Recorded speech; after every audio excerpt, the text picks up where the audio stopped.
So, hello everyone, and welcome to the webinar. Without further ado, I will share my screen right now.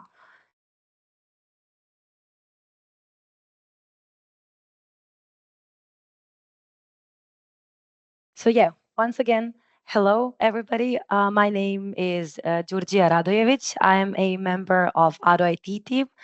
And today I wanted to let you into some of the latest updates that we in ADOIT team have been working on, and hence the title of this webinar, Democratizing EA with Workspaces in ADOIT. So as many of you know, with ADOIT 16, we've launched our new scenario called Workspaces, which is dedicated for our user-centric services, and the first of which was application investment planning. And now in this webinar, we wanted to show you how we took user-centric services a step further and what we've been working on since then. And so, yeah, stay tuned to find out. So, from our experience, nowadays people are more and more concerned and are talking more and more about business transformation and together with that, of course, enterprise architecture. And these terms are becoming more and more popular. And while everybody thinks that this is exclusively an IT topic, we in our IT team think that it has more to do with collaboration. And how so? Well, think about it. For each business transformation in each organization, for it to happen in a successful way, various stakeholders are needed. And so, for example, department leaders nowadays more and more important, of course, sustainability experts, but then, of course, also innovation leads, various business experts, marketing, and many more. And so, at one point or another, all these stakeholders need to work together. And sometimes this collaboration is successful, sometimes not. But what remains true is that they need to work together in order to answer various questions. And some of those questions include questions such as what are our strategic challenges? How do we deal with sustainability? Or which value chains need to be adapted? And thinking about the customer or the client side, we need to think about which customer journeys are needed. And then thinking about customer journeys, we need to think about which data sources are available, which data products. And this means which data products are we able to provide to our customers or to our clients, and also what kind of data elements do we have in our organization, and are we able to provide any of them further, and so on and so forth. Then, of course, the burning question, how can we make use of the new technologies? So with AI getting more and more important, every single organization is thinking about how to take this to their advantage. So how to incorporate AI into their everyday business, into their strategies.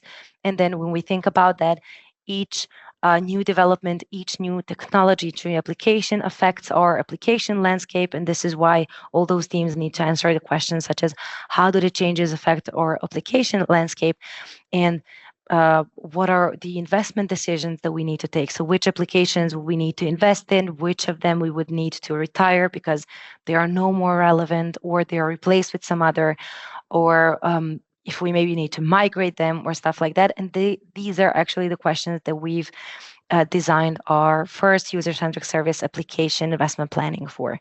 But then, of course, we also have questions about continuity. And so how do we ensure business continuity? And this means that we need to take care about the processes that we have currently in our organization and for the resources, and think about the future, and if those processes and resources will still be critical, and will they be sustainable the way they are now also in the future.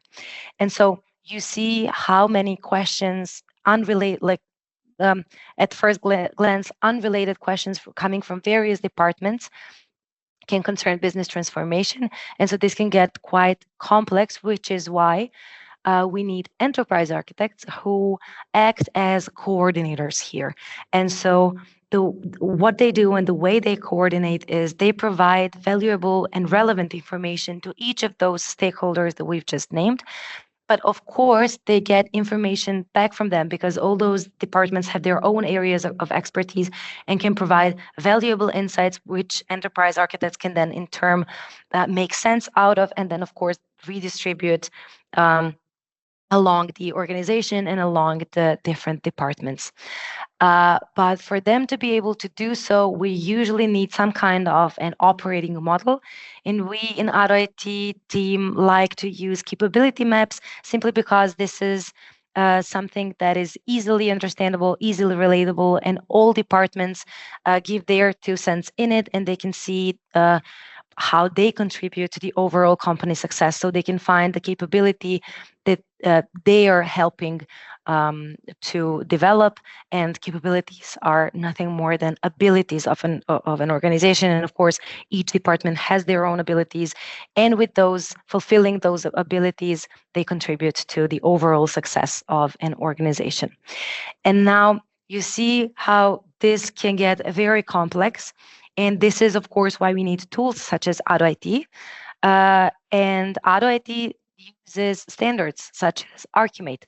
And while Archimate is a very extensive and very complex framework, including all sorts of elements such as application components, capabilities, system software, data objects, resources, and so on and so forth, it has come to our attention that sometimes this can get overwhelming, and that one actually needs to be an EA expert in order to make to make the best out of ADOIT and um, to use it to its full capacity.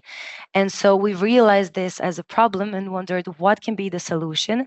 And this is why we developed various scenarios, such as design and document, read and explore, and administration.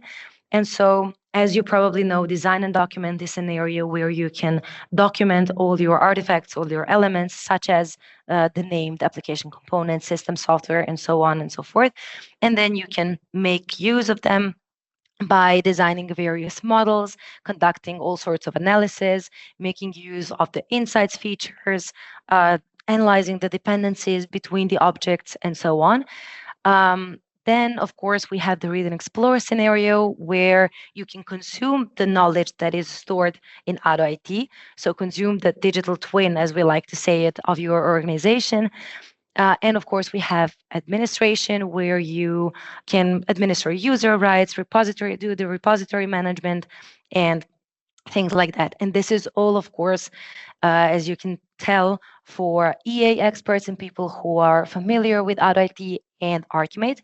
But as I said, we realized that this can be overwhelming, which is why we've developed another scenario called Workspaces. And now this scenario is dedicated mostly for collaboration between those different teams that we've mentioned.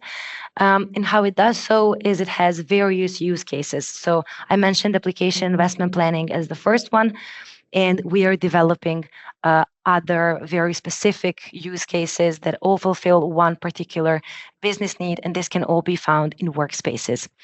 And so what are actually Workspaces? So we can use them as templates in AutoIT, and what they look like is what you can see on the screen right now.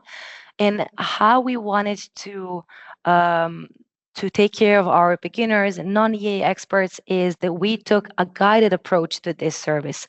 And so this means that one simply needs to log in, open the Workspaces, and then go through steps 1 to 6 or 1 to 5 or however many there are, in order to get the predefined result type. And they can either do this alone or they can collaborate with their teammates right there in the repository.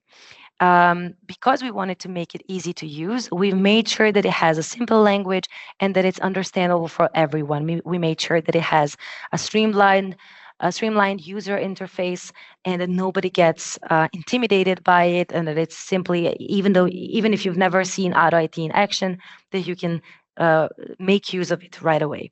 And of course, we integrated AI support where you can get inspired.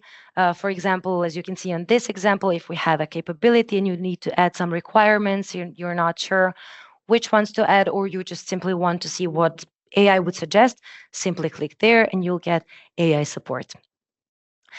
And so, yeah, I also wanted to show you this in action. So in a minute, I will be sharing ADOIT. And I'm directly here in the scenario. But if you're not, if you're in design and document, you would find the workspaces right here. And so these are some of the already created workspaces that concern application investment planning. But if you want to create a new one, you should simply click here on new workspace. And then here you'll find each service that we offer so far. So for now, as I mentioned, we have application investment planning. And now with ADOIT 17, we are planning to bring to the table capability-based road mapping, application-based road mapping, and goal-based road mapping. And so each of those templates represent one of the services. And so let's say today we want to analyze our capabilities because we said one easy way to start is a capability map. So let's say we use this template. So to create a workspace, you simply need to give it a name. So let's say capability-based roadmap. And how you can collaborate is you can invite users, invite your colleagues to collaborate with you. So I'll invite Owen. Let's say I invite Carol. Sorry. And here I can even define which rights they have. So as you can see, the person who's creating a workspace has administrator rights, but you can also provide those rights to any member you want to. And yeah, so now I will create my workspace, and now I'm getting asked which elements type do I want to use. We said that we want to analyze our capabilities, and so I'll select capabilities. And then I can basically evaluate them, prioritize them, if using different evaluation methods, prioritization methods. One of them is the value efforts matrix. The other one is the Eisenhower matrix, and we have 3 horizons. And let's say I want to use the value versus effort method, and I want to prioritize high value requirements and consider dropping those with lower value or higher effort. And if I create a workspace, I'm in. And so this is everything you need to do in order to start the service. And now here on the left-hand side, you can see all the capabilities that I have stored in my repository. And how I would include them in this workspace is by simply adding them right here. I can also remove them. And there is a great thing about filtering these capabilities because there are many and they can pile up. And so I can go to groups, for example, and only take the capabilities from a particular folder. For example, let's say I only want to analyze capabilities from enterprise management and support.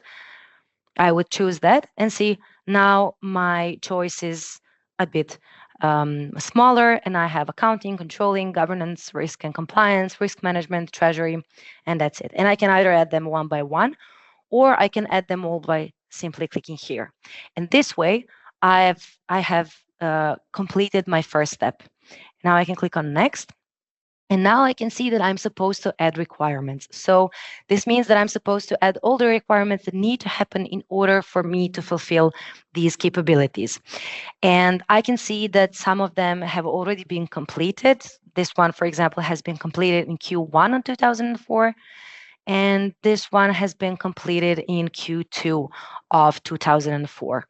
And let's say I see that I'm missing some requirements here. I can add a requirement by clicking right here, and then I can search for the existing ones. For example, I know that I have a requirement called compliance with KYC requirements. I can add it right here. Or I can add a completely new requirement. Let's say I need to implement the governance frameworks.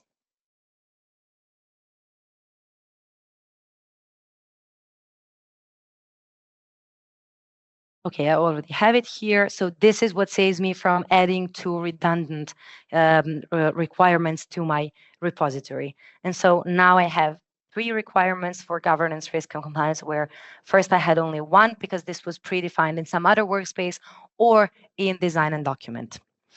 Yeah, and this is how I completed my second step. So I just simply added all the requirements that need to be done in order to fulfill the capabilities. If I go to next, I will get my value versus effort matrix where I can simply drag and drop each of my requirements to the appropriate quadrant. So I have quick wins, big projects, fill-ins, and time wasters. And since these two have already been completed, I will not, of course, assign any of them to the matrix. But for example, I could improve the cost control and optimization. And I think this is a big project, so I can just drag and drop it right here. Identification and assessment of risks, for example, is a fill-in, let's say. Implementation of governance frameworks, I might consider that a quick win. Timely financial reporting, I might also say is a big project. And compliance with KYC, I can say is a time waster, or basically you can just drag and drop them however you see fit. And once you do that, you have your requirements right here, and you're done with the third step. And then you can proceed on to the next one, where you can see a Kanban board, which represents the quadrants of each year. And so you can see here that we have this requirement that we know that has been completed in Q2. If we click here, we will get the previous quarters. So we will get Q1 of 2024, and we'll see that we also have one there. And now we can say that we want our quick win to be done now in July. So I will put it into this quadrant. The time wasters, I maybe only want to do later in 2025 or even in 2026. Or sorry, not 26, but the Q3 of 2025. So I just added a new column right there, and this is where I will put it. So I don't want to lose time on that in this year. I will put this to Q4. And yeah, so this is how you distribute your requirements based on the evaluation, the prioritization that you did in previous step. And of course, this makes much more sense when people are collaborating here, because then if you assign one requirement to one particular quarter, your colleagues can see, aha, okay, I don't need to work on this right now. This is not a high priority. I can do this in quarter 5, and everybody is on the same page. And more so, you can go to the next step and track your requirements. And so you can let your colleagues know when each of your requirements had already been done. For example, here we have cash flow management and compliance with accounting standards and regulations completed. We already did that. And for example, let's say that big project like timely financial reporting is very important to us, but we are still not sure if we're going to make it. We need to put it in caution. If something is on track, like a big project that is really going on well, we can put it here on track. Let's say that we hadn't started with time wasters yet because we didn't want to. We pushed it for the next year. You can simply organize them Kanban style, and then everybody from your organization can see if there are some issues with the requirements, and they might ask you if you need help with something that they know is important, but is, for example, off track, and so on. And so, yes, this is how you track your requirements together with your colleagues. And then the sixth step, so far I've clicked on next, but of course you can also click here. And the sixth step is a summary where you can see a table view of all your capabilities and their respective requirements, how they are prioritized, and if they are prioritized, in which quarter they are supposed to be done, and what their status is. And here you can see that we have 5 strategy elements in total. So we have 5 capabilities, and we have 12 requirements for those 5 capabilities in total. And here you can see the status per prioritization in a pie chart. So here you can see that we have 2 quick wins, 6 with no entry, a 1-time waster, 2 big projects, and 1 fill-in. And if you click here, you can see which ones they are. So let's say, so this is caution, big project, but caution, timely financial reporting. And of course, you will be able to export all this. And also you have a status per quarter. You can see how many open requirements you have, how many planned for Q1, for Q2, and so on and so forth. Of course, as I said, you can export all these charts. And yeah, so that will be it from the live demo that I had planned. Now let's go back to the presentation. So what you've seen now is, of course, our one of our workspaces, and this is something that you don't need to be, as you've seen, you absolutely don't need to be an expert to use. But of course, for those of you who already know ADOIT and who are EA experts and are familiar with Archimate, the ADOIT core stays intact. So you will still have all the features like graphical modeling powered by Archimate, or use of services, content, frameworks, EA marketplace, all the integrations. You will still have all of this available with a simple upgrade of workspaces where you yourself can make use of those services, or you can include your team members or other teams that are not as experienced in EA modeling, Archimate, and they can give their 2 cents in it and help you in all your future endeavors in various use cases like application investment planning, or any other services that come your way. So this is just an upgrade, but of course RIT stays the same as it was until now. And so what we have planned for Workspaces in the future is that they answer many business needs. So far I've shown you we've shown you application investment planning, and today we've learned about capability-based road mapping. But we will also have, for example, design thinking. We will have architecture modeling wizard. This is a work in progress. We will have a project portfolio planning. This is a work in progress. Information asset management, and so on. And the purpose of all this is to answer the needs of all the stakeholders that we mentioned earlier. So each stakeholder will be able to use their own service, so to say, and to answer their own needs and to find answers to their own questions. And this way, they will also contribute to the overall company success. And one more thing that I would like to say about Workspaces is that the way we have developed them is that all those services are interrelated and they actually build up on each other.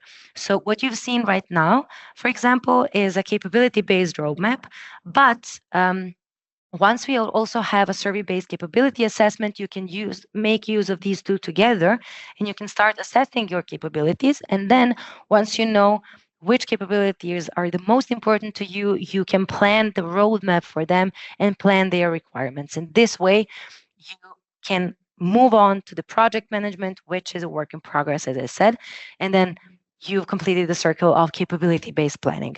And something like this, similar to this, we already actually have in ADOIT 16. We have a survey-based application assessment where, with the help of a predefined survey, which can also be edited by you, so you can enter your own questions, but you also have the the predefined ones that we've created based on the best practices. So when you assess your applications and find out which ones you want to invest in, for example, you can then plan the application roadmap based on this assessment that you did in the previous service. So as you can see, using all those user-centric services really fits into a nice big picture that helps you completely with the business transformation, helps you with the collaboration with various teams, basically makes everybody in the organization feel involved and contribute to the overall company success. And so, yeah, as you've seen, ADOIT is much more than just a software, and how we think that is with ADOIT Core, with EA Workspaces, of course, with the ecosystem that we offer, the various integrations, the marketplace. Then, of course, our EA Knowledge Hub, where we have EA blog that we continuously update. We have various tutorial videos, various trainings. We think that this rounds out the entire ADOIT picture. And so, yes, so this would be everything for today. Unless you have any questions. One more thing that I wanted to add is that this session is, of course, being recorded, but the distribution of the recording will not be automatic. So you would need to wait until we send you an email with the recording, but you would get it, of course, if you wanted to. I will check for questions now, but if there are not any, make sure to also, you can also write them in the comments and we'll see to follow up on them if we don't have time now or if you think of some questions later. I'll check for questions right now.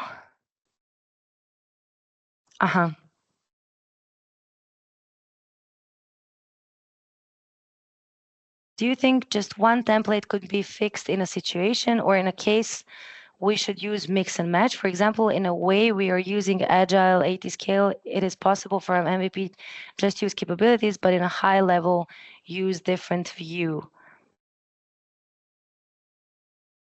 I'm not sure what you mean by being fixed in a situation, but as I said, so of course you can build up on the services themselves. So if as I mentioned, right, 3 minutes ago, if you evaluate your capabilities first, then you can use the other service.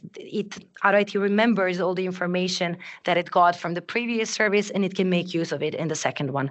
I hope this answers your question. If it doesn't, feel free to send a question again.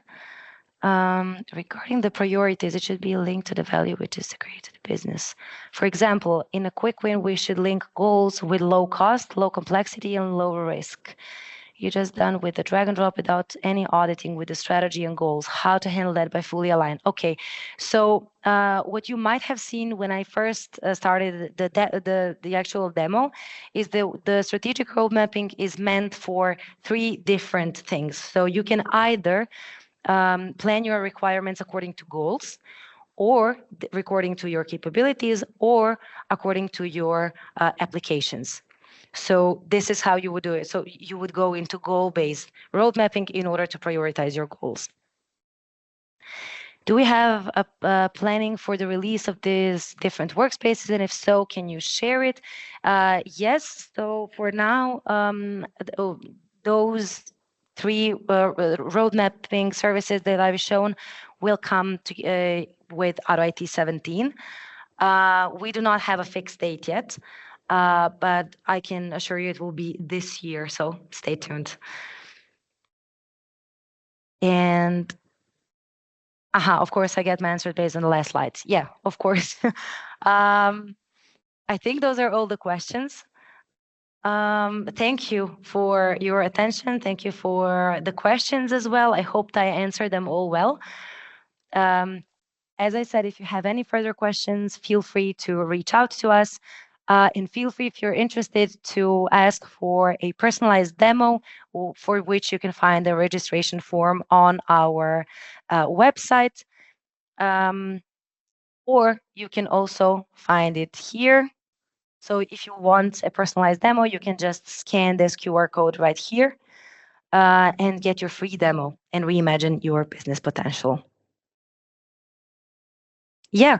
Once again, I would like to thank you for your attention and invite you to join any other upcoming webinars.